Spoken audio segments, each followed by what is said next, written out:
Hello दोस्तों, कैसे हैं आप लोग। स्वागत है आपका क्यूब सिंप्लीफाई हिंदी में। मेरा नाम है सयम पाठक और आज हम बात करने वाले हैं क्यूबरनेटीज के बारे में। हम ये समझने की कोशिश करेंगे कि क्यूबरनेटीज क्या है। क्या जो ऑफिशियल डेफिनेशन है बस क्यूबरनेटीज सिर्फ उतना ही है या उससे कुछ ज़्यादा है, और ये कैसे काम करता है इसके बारे में थोड़ा सा सीखने की कोशिश करेंगे। तो आज का हमारा जो विषय रहेगा वो ये है कि व्हाट इज़ क्यूबरनेटीज, क्यूबरनेटीज क्या है। तो देखो, सबसे पहले तो ये समझने की कोशिश करो कि जो क्यूबरनेटीज है वो है एक CNCF का ग्रेजुएटेड प्रोजेक्ट। अगर तो तुम्हें नहीं पता कि CNCF क्या है तो मेरे ही इस चैनल पर एक वीडियो है CNCF क्या है और उसको नेविगेट कैसे करते हैं, वो तुम देख सकते हो। तो क्यूबरनेटीज है क्या, अगर हम इसकी ऑफिशियल डेफिनेशन पढ़ें तो Kubernetes also known as K8 is an open source system for automating deployment, scaling and management of containerised application. तो बेसिकली ये कहना चाहता है कि ये एक कंटेनर ऑर्केस्ट्रेटर है। कंटेनर क्या है? कंटेनर वो है जो तुम्हारी एप्लीकेशन है। तो तुम्हारी एप्लीकेशन है वो कंटेनर है। बहुत सारे कंटेनर्स को ऑर्केस्ट्रेट करने के लिए जो टूल है उसका नाम है क्यूबरनेटीज। ये डेफिनेशन बताती है जो है क्यूबरनेटीज की डॉक्यूमेंटेशन। लेकिन हम इसमें और भी चीजें ऐड करेंगे, सिर्फ ये चीज नहीं है। या तुम ये कह लो कि एक पार्ट है of what is Kubernetes. Kubernetes और भी बहुत कुछ है और मैं ये बताऊंगा, तुम्हें मजा आएगा। अभी जो लेटेस्ट वर्जन चल रहा है at the time of this recording is Kubernetes 1.28। पहले क्या है, थोड़ी सी हिस्ट्री, ऑब्वियसली मेरे को पसंद है थोड़ी सी हिस्ट्री जान लेना, अच्छा होता है। तो गूगल के अंदर तुम्हारे सिस्टम्स थे बॉर्ग, जो कि मैनेज करते थे ये सारी बड़ी बड़ी machines, virtual machines at scale. तो वही बॉर्ग का डीएनए लेकर क्यूबरनेटीज को ओपन सोर्स किया गया और फिर ये बना CNCF का पहला प्रोजेक्ट। CNCF में आने के बाद बहुत सारी कंपनियां इसके ऊपर काम करना स्टार्ट हो गई और तब से लेके अब तक ये प्रोजेक्ट इतना मैच्योर हो चुका है कि अब कोई भी एप्लीकेशन, माइक्रो सर्विसेज की जब हम बात करते हैं, कोई भी एप्लीकेशन जो कंटेनराइज्ड इकोसिस्टम में है उसका एक डिफॉल्ट स्टैंडर्ड बन गया है कि हम इसको क्यूबरनेटीज पर ही चलाएंगे। तो वो एक डिफॉल्ट स्टैंडर्ड बनने के लिए over the period of 10 years इतना भयंकर, इतना बढ़िया काम हुआ है कि क्यूबरनेटीज आज एक सिर्फ कंटेनर ऑर्केस्ट्रेटर नहीं बल्कि और भी बहुत कुछ बन चुका है। पहले जानने की कोशिश करते हैं कि क्यों चाहिए यार, ये क्यूबरनेटीज चाहिए क्यों हमें, है ना। तभी तो समझ में आएगा, कंसेप्ट तभी क्लियर होंगे। तो इमेजिन करो कि तुम्हारे पास एक पाइथन कोड है, ठीक है, एक पाइथन का कोड है। हम उसको कंटेनराइज करते हैं कोई भी चीज यूज करके, को जिब डॉकर, को गोलैंग के लिए हो गया, जिब जावा के लिए हो गया, डॉकर से तुम कुछ भी कर सकते हो, डॉकराइज। और भी डिफरेंट डिफरेंट टूलिंग होती है, बट मोटी मोटी बात यह है कि तुम्हारे पास कोड है, तुमने उसको कंटेनराइज कर दिया, तुमने उसको चला लिया, तो यहाँ तक बात बढ़िया है। तो फिर एक क्यूबरनेटीज क्यों चाहिए, ये बात समझ में नहीं आई। चलो उससे थोड़ी सी बात करते हैं हम। माइक्रो सर्विसेज, मोनोलिथ, ये क्या होती हैं एप्लीकेशन। तो पहले टाइम में और अभी भी बहुत मोनोलिथिक एप्लीकेशंस हैं, ऐसा नहीं है कि मोनोलिथिक एप्लीकेशंस मर चुकी हैं। तो मोनोलिथिक एप्लीकेशंस होती हैं एक सिंगल पीस ऑफ सॉफ्टवेयर जो कि सब कुछ करता है। ये applications in any scenario are faster than any micro services best practice architecture. ये एक प्रूवन चीज है, क्योंकि माइक्रो सर्विसेज में मैं तुम्हें बताता हूँ भी क्या होती है माइक्रो सर्विस। तो ये तो होगी मोनोलिथिक, सिंगल लैंग्वेज में कोड लिखा हुआ है और इस समय तुम्हारा काम चल रहा है और ये एप्लीकेशन है। तो धीरे धीरे क्या हुआ कि इसका शिफ्ट आया कि हम इसको ब्रेक डाउन करते हैं डिफरेंट डिफरेंट माइक्रो सर्विसेज के अंदर। तो अब जैसे एक टिकट सिस्टम हो गया, बैंकिंग सिस्टम हो गया, सारी चीजें, कोई भी होगा, ट्विटर हो गया, फेसबुक हो गया, तो एक लॉगिन पेज होता है। ट्विटर की एग्जांपल ले लो या एक्स प्लेटफॉर्म की, है ना। तो एक लॉगिन पेज हो गया तो इसकी अलग माइक्रो सर्विस बन गई। उसके बाद होम पेज हो गया, उसकी अलग माइक्रो सर्विस होगी। एनालिटिक्स पेज हो गया, उसकी अलग माइक्रो सर्विस होगी। इसमें बेनिफिट्स क्या होते हैं, सारी micro services independent of each other होती हैं। सारी माइक्रो सर्विसेज को इंडिपेंडेंटली स्केल किया जा सकता है। सारी micro services different different language of choice में लिखी जा सकती है। तो हमें हर किसी बंदे को ट्रेन करने की जरूरत नहीं है एक स्पेसिफिक लैंग्वेज में। तो अगर कोई नया फीचर, नई चीज बनानी है, नई एपीआई बनानी है, तो हम उसको बना सकते हैं डिफरेंट लैंग्वेज के अंदर। लेकिन जो इसके बीच में कम्युनिकेशन के अंदर टाइम का जो लॉस होता है, उस वजह से हमेशा ही किसी भी बेस्ट प्रैक्टिस आर्किटेक्चर को फॉलो भी कर लोगे तब भी मोनोलिथिक थोड़ी तुम्हारी फास्टर रहेगी रहेगी, ठीक है ना। अब धीरे धीरे शिफ्ट आया यहाँ पे, अब हम माइक्रो सर्विसेज में आ गए। अब माइक्रो सर्विसेज में जब हम आ ही गए हैं तो सीन क्या है, तुम सबको डॉकर कंटेनर की तरह चला सकते हो, ठीक है ना, बढ़िया चल रहा है, सबको डॉकर कंटेनर की तरह चला रहे हो, एक दो माइक्रो सर्विस है, बढ़िया चल रहा है, उसको डॉकर कंटेनर की तरह तुम चला सकते हो। इमेजिन करो कि तुम्हारी नंबर ऑफ माइक्रो सर्विसेज बढ़ गई हैं, क्योंकि तुम्हारी एक एप्लीकेशन नहीं, 5 एप्लीकेशन है, 6 एप्लीकेशन है, और 6 एप्लीकेशन, हर एप्लीकेशन में 10-10, 15-15 माइक्रो सर्विसेज हैं। तो तुम्हारा जो दायरा है वो 100-150 माइक्रो सर्विसेज मतलब बढ़ता ही जा रहा है। तो तुम इसके बीच की कम्युनिकेशन को कैसे मैनेज करोगे? इसको मॉनिटर कैसे करोगे कि हमेशा ये कंटेनर चल रहा है कि नहीं चल रहा? और ये कंटेनर नहीं चल रहा तो इसको फिर रीस्टार्ट का मैकेनिज्म कैसे लिखोगे? उसके लिए कस्टम स्क्रिप्ट लिखनी पड़ेगी। इसको स्केल कैसे करोगे? जैसे अगर एक कंटेनर लोड हो रहा है तो दोबारा और कंटेनर्स ऐड करने के लिए उसके लिए अलग स्क्रिप्ट लिखनी पड़ेगी। एक कंटेनर मर गया, उसको वापस लेके आना है तो उसकी स्क्रिप्ट अलग लिखनी पड़ेगी।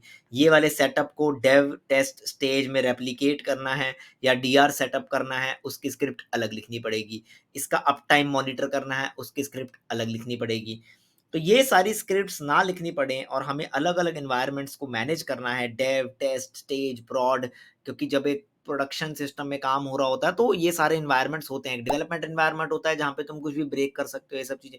फिर एक टेस्ट एनवायरनमेंट होता है, फिर एक स्टेजिंग जो कि नियर टू क्लोन प्रोडक्शन होता है, और एक फिर प्रोडक्शन एनवायरनमेंट होता है। ये एक कॉमन से एनवायरनमेंट्स होते ही हैं। कुबरनेटिस इज़ अ टूल जो तुम्हें ये सारी चीज़ें प्रोवाइड करता है। तुम स्केल में चला सकते हो ऑटोमेटिकली, वो कुबरनेटिस के कंपोनेंट्स है, कुबरनेटिस की स्ट्रेंथ्स है, क्योंकि उसका आर्किटेक्चर इस तरीके से बना हुआ है। तो जब तुम अपनी एप्लीकेशन को एक डिप्लॉयमेंट की तरह बनाते हो, deployment is a Kubernetes object, तो डिप्लॉयमेंट भी एक कुबरनेटिस ऑब्जेक्ट होता है। तो टर्मिनोलॉजी काफी सारी यूज करूंगा मैं इस वीडियो में, तो अपने कान और दिमाग खुले रखना।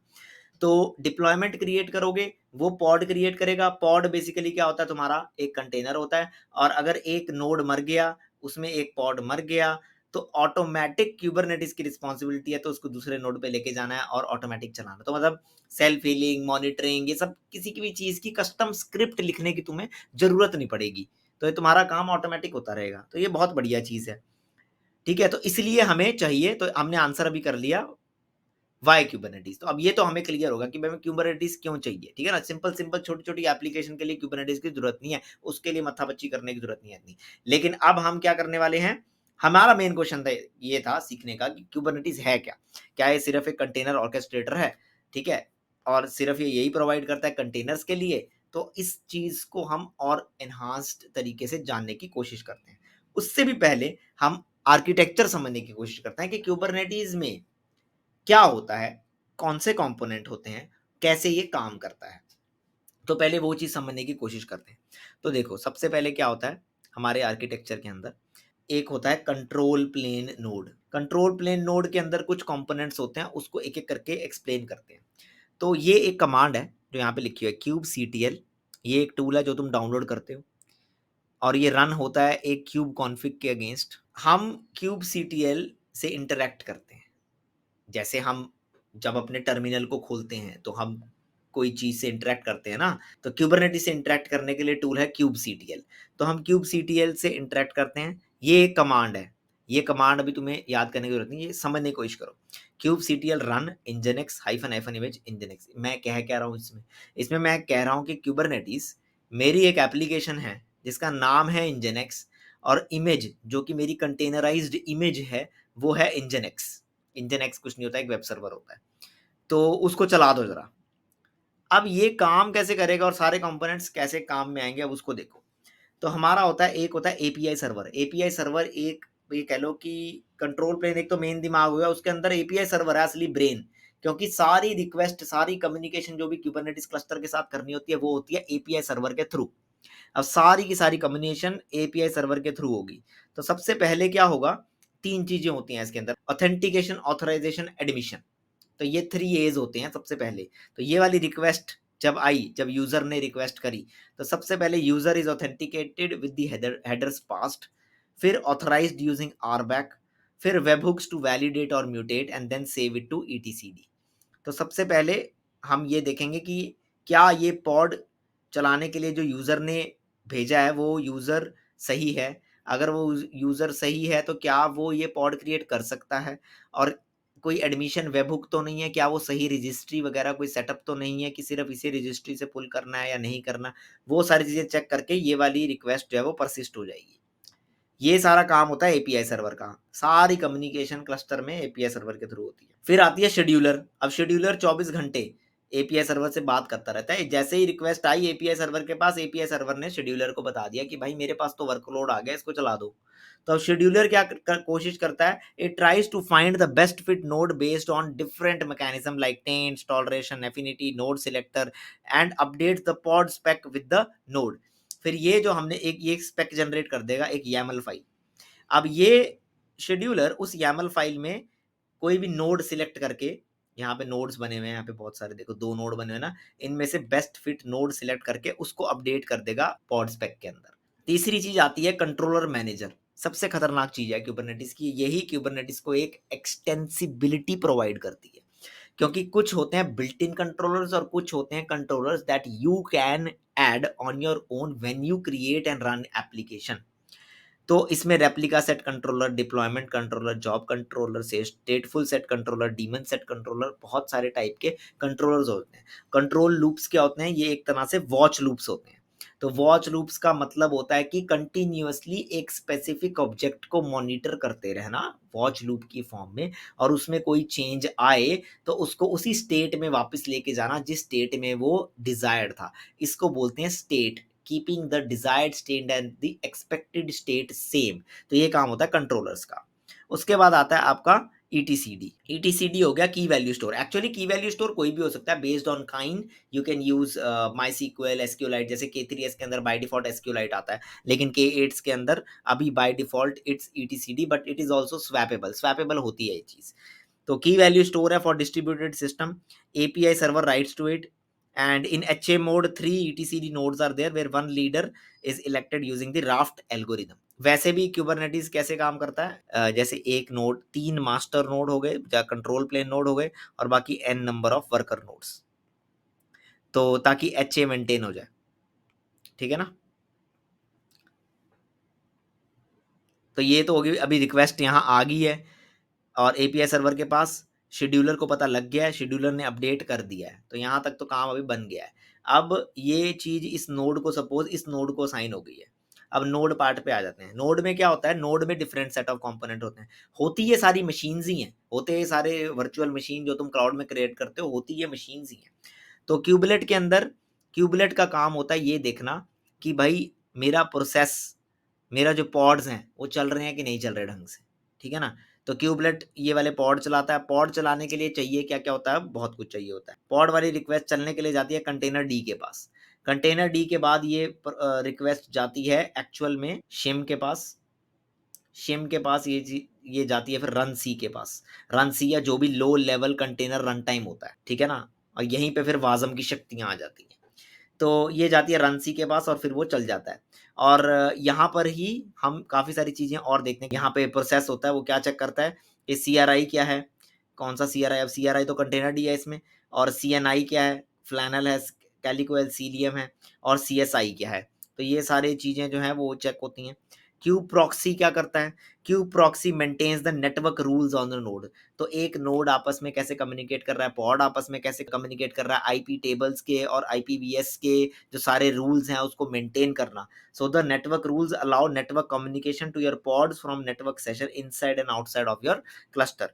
तो every time a pod is created, ध्यान से सुनो, हर एक जब भी कभी पॉड क्रिएट होता है तो आईपी टेबल्स जो भी हैं वो सारे हैंडल होते हैं क्यूब प्रॉक्सी के द्वारा। तो क्यूबलेट देखता है कि भाई सारे नोड ठीक से चल रहे हैं नहीं चल रहे हैं, और बाकी ये जो कंटेनर डी हमारा रन टाइम हो गया, और उसके बाद सारा नेटवर्क वगैरह अटैच कर देता है वो कंटेनर के साथ, और फिर वो चलता है। जो चलने वाली यूनिट होती है उसको बोलते हैं पॉड। तो जो तुम्हारी एप्लीकेशन चल रही है वो एक्चुअल में चल रही है पॉड के अंदर एज अ सिंगल और मल्टीपल कंटेनर। तो या तो एक कंटेनर होगा, या 2 कंटेनर हो सकते हैं, या 3 हो सकते हैं, 4 होते हैं। जैसे साइड कार पैटर्न है, कोई भी डिफरेंट टाइप का पैटर्न है तो वो हो सकता है। साइड कार्स क्या होती हैं वो मैंने अभी एक रीसेंट वाली वीडियो में बता रखा है, जहाँ पे मैंने कुबरनेटिस 1.28 का नया साइड कार वाला फीचर एक्सप्लेन किया है। तो तुम्हें अच्छे से उसका कंसेप्ट क्लियर हो जाएगा कि multi container pod with side car क्यों यूज की जाती है। तो रिक्वेस्ट आ गई जी क्यूबलेट के पास, क्यूबलेट ने आगे कंटेनर चला दिया और ये सारी चीजें मेंटेन हो गई क्यूब प्रॉक्सी के थ्रू, तो तुम्हारा पॉड जो है वो चल गया। तो बेसिकली इतना सा ये जो तुम्हारी एप्लीकेशन है चलाने के लिए इतने सारे कंपोनेंट्स लग जाते हैं। पर अभी तक हम बात कर रहे हैं कंटेनर्स की, करेक्ट है ना। अभी तक हम क्या बात कर रहे हैं, तुम्हारी एप्लीकेशन है, और तुम्हारी एप्लीकेशन को हमने कंटेनराइज किया, उसके बाद हमने एक पॉड क्रिएट कर दिया एक इंपेरेटिव कमांड के थ्रू। हम डिप्लॉयमेंट भी क्रिएट कर सकते हैं। अब क्या होता है, हमने सपोज एक डिप्लॉयमेंट क्रिएट करी, ठीक है, तो deployment is handled by deployment controller. Okay, deployment controller generate करता है replica set is handled by replica set controller. Replica set आगे पॉड्स क्रिएट करती है। अब होता क्या है, क्यूबरनेटिस का असली बेनिफिट क्या है, अब एक कंटेनर चला, हमारी एप्लीकेशन की 3 रेप्लिका बना दी रेप्लिकेशन कंट्रोलर ने। तो ये 3 रेप्लिका चल रही हैं तुम्हारी एप्लीकेशन की। ये नोड अगर मर जाता है, कोई पॉड मर जाता है, तो ये हमारे कंट्रोलर्स का काम है उसको एक नया पॉड जनरेट करके देना। अब एप्लीकेशन का कभी डाउन टाइम नहीं होगा, या मुझे अपडेट करना है तो अपडेट के केस में क्या होगा, एक रेप्लिका सेट है ऑलरेडी, फिर एक दूसरा रेप्लिका सेट बनेगा, रोलिंग अपडेट टाइप हो रहा होगा तो एक हमारा रेप्लिका सेट और जनरेट हो जाएगा। सिंपल सी बात है। तो ऐसे डिप्लॉयमेंट काम करती है। तो अभी तक हमारी क्या बात हो रही है, एप्लीकेशन है, कंटेनर है, उसको हमने पॉड या डिप्लॉयमेंट के फॉर्म में डिप्लॉय कर दिया, हमारी एप्लीकेशन चल रही है। तो अभी तक की जो स्टेटमेंट थी कि Kubernetes is a container orchestration system, वो बात सच है। लेकिन ये जो कंट्रोलर्स हैं, डिप्लॉयमेंट कंट्रोलर, ये कंट्रोलर्स ये तो वाले तो इनबिल्ट हैं। अब कुछ होते हैं जो बाहर वाले भी होते हैं। जैसे क्या होता है, एक एग्जांपल देते हैं, ये आउटसाइड का कंप्यूटर है, ठीक है ना, और ये हमारा क्लस्टर है। अब इसको हमारे क्लस्टर से बात करनी है इस एप्लीकेशन से, तो वो कैसे करेगा, तो वो एक कैसे करता है, एक कॉन्सेप्ट से सर्विसेज जिसका नाम होता है लोड बैलेंसर। अब ये जो लोड बैलेंसर है वो ऐसे तो क्रिएट नहीं होता, वो क्रिएट होता है इसके द्वारा, सीसीएम। सीसीएम का मतलब होता है क्लाउड कंट्रोलर मैनेजर। तो क्लाउड कंट्रोलर मैनेजर बेसिकली बात करता है क्लाउड से, स्पेसिफिक क्लाउड से, और वहां से एक लोड बैलेंसर लाके एक सर्विस से अटैच करता है। फिर ये बंदा कोई वो 72.80 डॉट जो भी नंबर पे जाके, जो पब्लिक आईपी एड्रेस है, उसको जाके तुम्हारी एप्लीकेशन को एक्सेस कर पाता है। तो यहाँ पे लोड बैलेंसर आता है। अब लोड बैलेंसर तो ऑब्जेक्ट है ही नहीं क्यूबरनेटिस का, वो ऑब्जेक्ट आ रहा है क्लाउड, स्पेसिफिक क्लाउड प्रोवाइडर से। तो यहाँ पे क्यूबरनेटिस एक एक्सटर्नल सिस्टम से भी बात कर रहा है, एक एक्सटर्नल रिसोर्स जो कि क्लाउड लोड बैलेंसर है उसको मैनेज भी कर रहा है। सिमिलरली अगर तुम स्टेटफुल वर्कलोड्स रन कर रहे हो, तो जैसे कोई डेटाबेस वगैरह रन कर रहे हो, तो उसके लिए एक कंसेप्ट होता है परसिस्टेंट वॉल्यूम क्लेम। उसके लिए जो डिस्क, सिंपल भाषा में हार्ड ड्राइव, तो क्लाउड के अंदर एक प्रोविजन करना ऐसी डिस्क, वो भी क्यूबरनेटिस करता है और क्लाउड कंट्रोलर मैनेजर करता है। सीएसआई, उसमें क्या होता है, सीएसआई का एक पॉड आपके नोड पर होता है। तो जैसे ही हम पीवीसी जो कि होती है परसिस्टेंट वॉल्यूम क्लेम, उसको हम जनरेट करते हैं, ऑटोमेटिक एक पीवी बन जाती है। और पीवी कैसे बनती है, ये जो सीएसआई ड्राइवर है ये क्लाउड के साथ बात करता है और तुम्हारी एक वॉल्यूम बन जाती है और क्यूबरनेटिस के साथ अटैच हो जाती है। तो अब हम ध्यान से अगर सोचें तो तुम्हें समझ में आ रही होगी कि क्यूबरनेटिस सिर्फ कंटेनर ऑर्केस्ट्रेशन टूल नहीं है, बल्कि ये और भी रिसोर्सेज जो कि एक कंटेनर इकोसिस्टम के नहीं है, बाहर वाले रिसोर्सेज को भी मैनेज कर रहा है। और भी कंट्रोलर होते हैं। अब जैसे इंग्रेस हो गया, अब इसके अंदर तुम एक्सटेंसिबिलिटी कैसे ऐड कर सकते हो, इंग्रेस को बनाने के लिए, इंग्रेस जो ऑब्जेक्ट है वो तभी चलता है अगर हम इंग्रेस कंट्रोलर को बनाएं। तो इंग्रेस कंट्रोलर को पहले इंस्टॉल करना पड़ता है और तभी ये इंग्रेस काम करती है, और तभी फिर ये बात कर पाती है लोड बैलेंसर के साथ, और तुम्हें एक आईपी और डीएनएस ये सारी चीज़ें मिल जाती हैं। अब एक क्यूबरनेटिस क्लस्टर पे जब हम एक क्यूबरनेटिस क्लस्टर खड़ा कर देते हैं, उसके ऊपर हम काफ़ी चीज़ें इंस्टॉल करते हैं। हम जैसे सर्ट मैनेजर इंस्टॉल करते हैं, तो इसका एक कंट्रोलर ऑटोमेटिकली यहाँ इंस्टॉल हो जाता है। Controller is nothing but a pod, और kubelet is nothing but a systemd process. तो यहाँ पे सर्ट मैनेजर जो है यहाँ पे इंस्टॉल होएगा। अब सर्ट मैनेजर के कुछ ऑब्जेक्ट्स होते हैं, जैसे सर्टिफिकेट। अब ऑब्जेक्ट ये वाला क्यूबरनेटिस का अगर तुम बनाने की कोशिश करोगे एक रॉ क्यूबरनेटिस क्लस्टर में, तो नहीं होगा क्रिएट। लेकिन जब तुम सर्ट मैनेजर का कंट्रोलर इंस्टॉल कर दोगे यहाँ पर, और फिर तुम क्रिएट करने की कोशिश करोगे सर्टिफिकेट का ऑब्जेक्ट, फिर क्रिएट हो जाएगा। तो मतलब यहाँ पर क्यूबरनेटिस का सबसे बड़ा बेनिफिट ये आता है कि एक एक्सटेंसिबल सिस्टम है जो कि बहुत सारे अलग अलग डिफरेंट रिसोर्सेज को मैनेज करता है। ये तो छोड़ो, क्यूबरनेटिस कंटेनर्स को ऑर्केस्ट्रेट करे, हो सकता है ना भी करे, क्योंकि तुम क्यूबरनेटिस को वर्चुअल मशीन्स ऑर्केस्ट्रेट करने के काम भी ले सकते हो। इसकी सबसे बड़ी एग्जांपल क्या है, सीवो। अब हम क्या करते हैं, मैनेज क्यूबरनेटिस प्रोवाइड करते हैं। ये कैसे प्रोवाइड करते हैं हम, हमारे पास एक क्लस्टर है क्लस्टर के ऊपर हमारे पास एक टूल इंस्टॉल्ड है क्यूबवर्ट, बड़ा सिंपली समझाने की कोशिश कर रहा हूँ। KubeVirt lets you run virtual machine and lets you manage virtual machine by all the Kubernetes tooling that you are used to. मतलब कि तुम सेम एक YAML फाइल लिख सकते हो वर्चुअल मशीन की, और एक वर्चुअल मशीन क्रिएट हो जाएगी और तुम्हारे को उसका एक्सेस मिल जाएगा, तुम उसको एक as a virtual machine access कर सकते हो, और कंट्रोल होगी वो सारे क्यूबरनेटिस के कॉन्सेप्ट्स के थ्रू। और ये टूल जो यूज़ होता है उसका नाम है क्यूबवर्ट। तो हम मैनेज क्यूबरनेटिस जो प्रोवाइड करते हैं वो यूजिंग क्यूबवर्ट करते हैं। तो तुम्हें जो क्लस्टर मिल रहा है वो वर्चुअल मशीन पे चल रहा है, वर्चुअल मशीन जो मैनेज हो रही है वो हमारे क्यूबरनेटिस क्लस्टर क्यूबवर्ट से हो रही है। और आगे गेम आगे बढ़ गई ना, अब क्यूबरनेटिस सिर्फ एक कंटेनर ऑर्केस्ट्रेटर नहीं है बल्कि एक VM ऑर्केस्ट्रेटर भी हो गया, तो एक वर्चुअल मशीन ऑर्केस्ट्रेटर भी हो गया। तो यही ओवर द ईयर्स इसकी एक्सटेंसिबिलिटी बहुत बढ़ती गई है। ये एक इंफ्रास्ट्रक्चर ऑर्केस्ट्रेटर भी है, गजब की बात है ना। अब यहाँ पे क्लस्टर है, इसके ऊपर मैंने इंस्टॉल कर दिया क्रॉस प्लेन, ये भी एक टूल है। क्रॉस प्लेन यहाँ इंस्टॉल हो गया, मैंने इसको कॉन्फ़िगर कर दिया एक क्लाउड प्रोवाइडर से बात करने के लिए। ये अब क्या करेगा, अब तुम इसको एक YAML फाइल दे सकते हो और बोल सकते हो कि भाई एक क्लस्टर क्रिएट करो या एक ऑब्जेक्ट स्टोर क्रिएट करो, S3 क्रिएट करो, और ये उस क्लाउड प्रोवाइडर से बात करके वो वाला क्लाउड रिसोर्स क्लाउड में क्रिएट कर देगा। तो क्यूबरनेटिस अब क्लाउड के रिसोर्सेज भी मैनेज कर रहा है।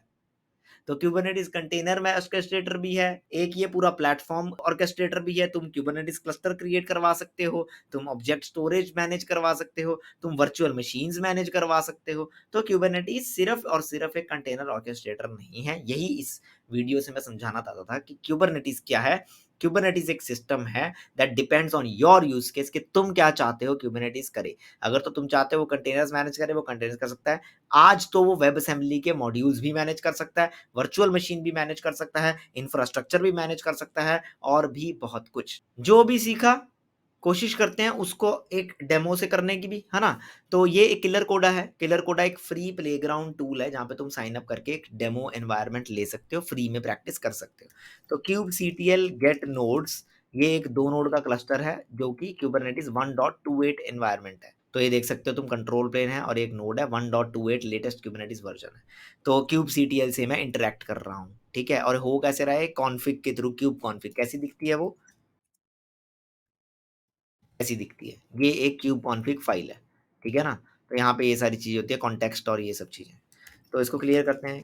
क्यूबसीटीएल गेट पॉड्स हाइफन ए, इसका क्या मतलब होता है कि सारी name space, kubectl get pods hyphen A मतलब सारी नेम स्पेस में कौन कौन से पॉड चल रहे हैं।